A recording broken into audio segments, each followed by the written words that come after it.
Hello YouTube! Welcome to part 5 of my Nintendo DS collection. Another early game to start with here, and that's Pack Picks.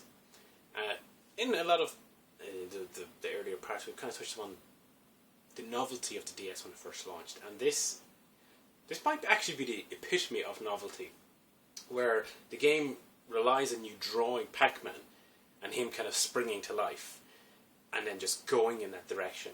So you'd have ghosts on screen, and you draw Pac-Man just before the ghost, and he'd go waka waka waka waka waka and eat the ghost. And from that one mechanic they built the entire game, it almost feels more like an arcade style experience. I think actually, sorry, there is more to it. Obviously, you can draw walls to make Pac-Man bounce up and whatnot. There was a lot of early games that tried to use drawing as a mechanic, where with an existing character like Kirby, you draw the paths, Yoshi had to draw clouds and stuff, and Pac-Man you actually had to draw the character. And it worked really well because Pac-Man is such a simple character. You can draw him very easily, and he's immediately recognizable. This got criticised a lot of the time as being, oh, just a tech demo or whatever. It was, to a certain degree, but it was a really interesting game, and I got this kind of like 2-for-1 type of thing, and I really enjoyed it. In fact, I think I might have got it at the same time as Kirby, I'm not too sure. Not as good as Kirby, but it's still a very good game, and underappreciated in my opinion.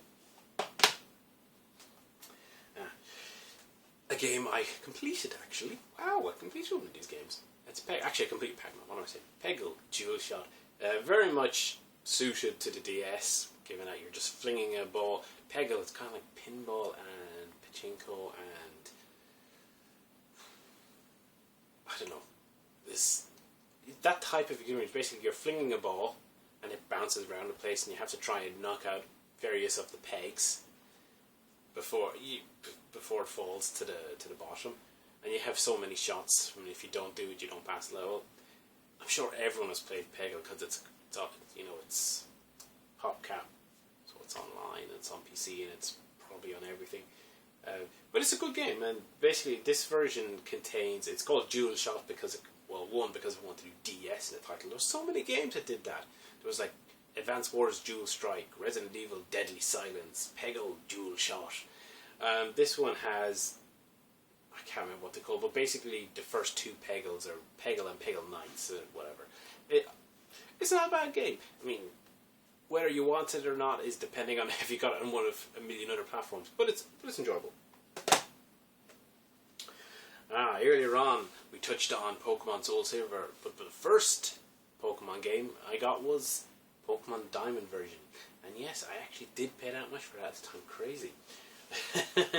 I was really into getting I wonder if this game is actually shining off the lights. I'm going to pull this one down, but yeah, Pokemon Diamond, I was really into getting a Pokemon game on the DS because Pokemon works well in handheld. It's that kind of pick up and play, and it's a big chunky quest and lots to do, but at the same stage you can kind of make your own targets. Do you want to collect them all, or do you want to go and try and defeat the Elite Four, or whatever? It's kind of like you set your own goals.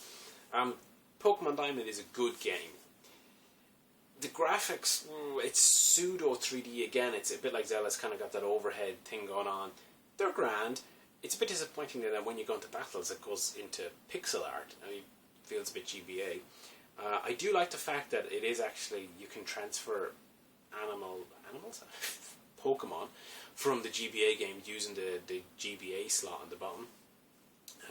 So it was kind of a good way of passing forward the generations. Yeah, it's a good game, but not the best, probably, Pokemon game on the system. A completely different type of Pokemon game. This time we have Pokemon Mystery Dungeon.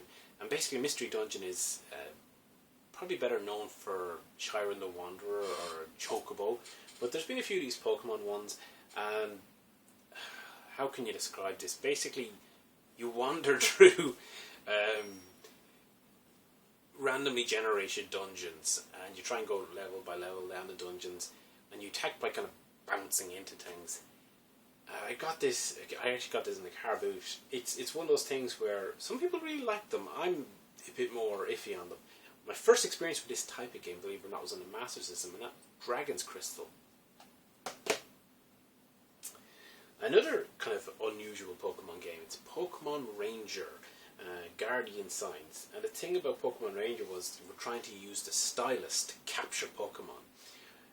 I like the concept of this. Now, I haven't played it too much, so I can't really say how it kind of does it, the novelty kind of wear out or what. It kind of, it's nice that they changed up the capturing mechanic, because in the traditional games you just throw the Pokeball, throw the Pokeball, throw the Pokeball. So it's nice for a change, but whether or not it kind of has the kind of overall quality that a traditional Pokemon RPG has, I don't know. Speaking of traditional Pokemon RPG, we get Pokemon White version 2. I actually got this quite cheap in Argos, which is why I picked it up at the time, because Pokemon games usually hold their value really well. So this one is, I think it's got a better 3D engine than Diamond, and a lot of people really like Pokemon Black and White 1 and 2. Different opinions, because they can be a bit more story driven and whatever. So I'm curious to try this out at some point.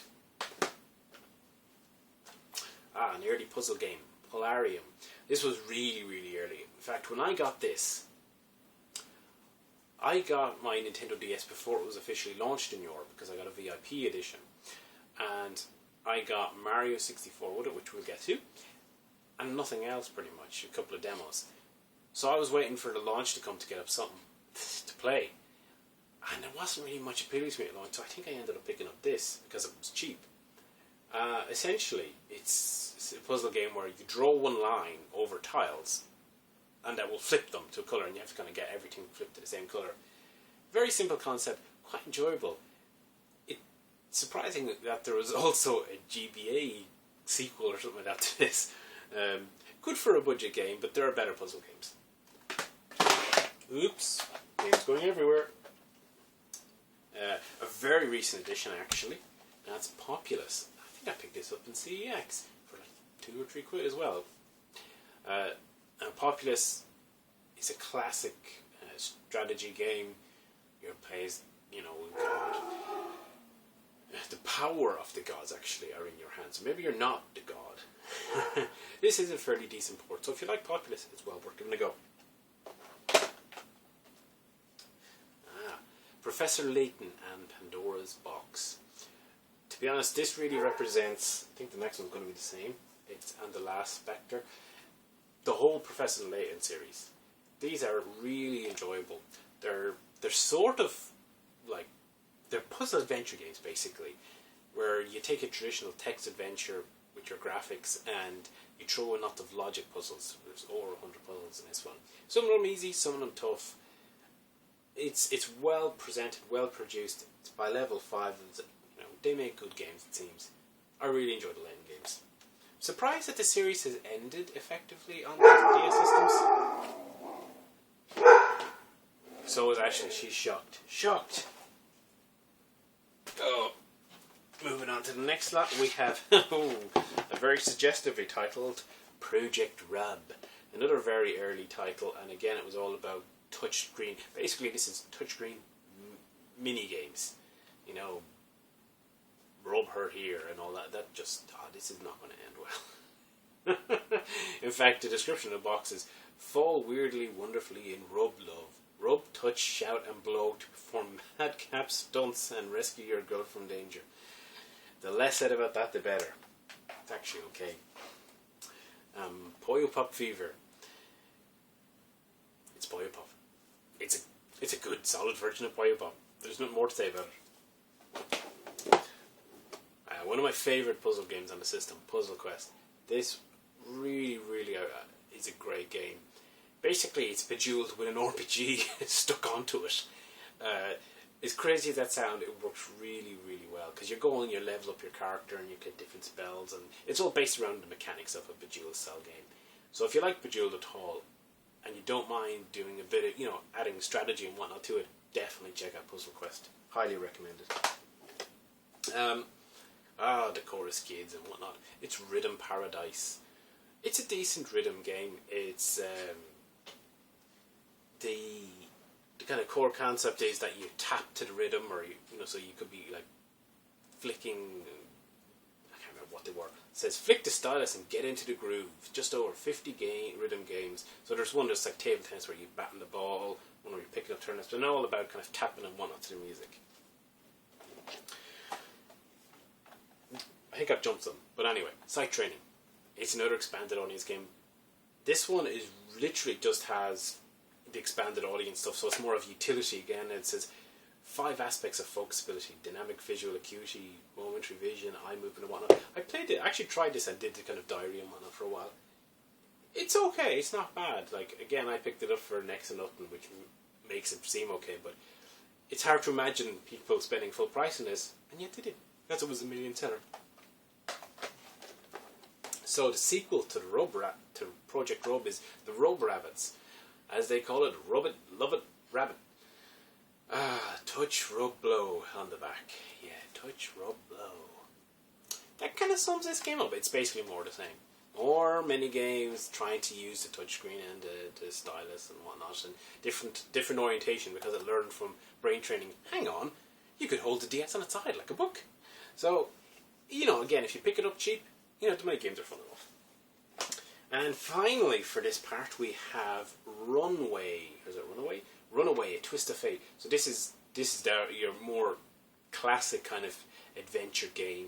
You have your inventory puzzles and a few kind of Layton-esque logic puzzles thrown in, but it's really more story-driven with a few inventory bits thrown in. It's okay. It's nowhere near like the LucasArts or the Broken Swords and whatnot, but it's fun enough. If you're looking for that type of game on the DS, give it a try. So, there we have it for part 5, is it? My god, I'm losing count. Anyway, there's probably one more part to go, so we'll see you back soon.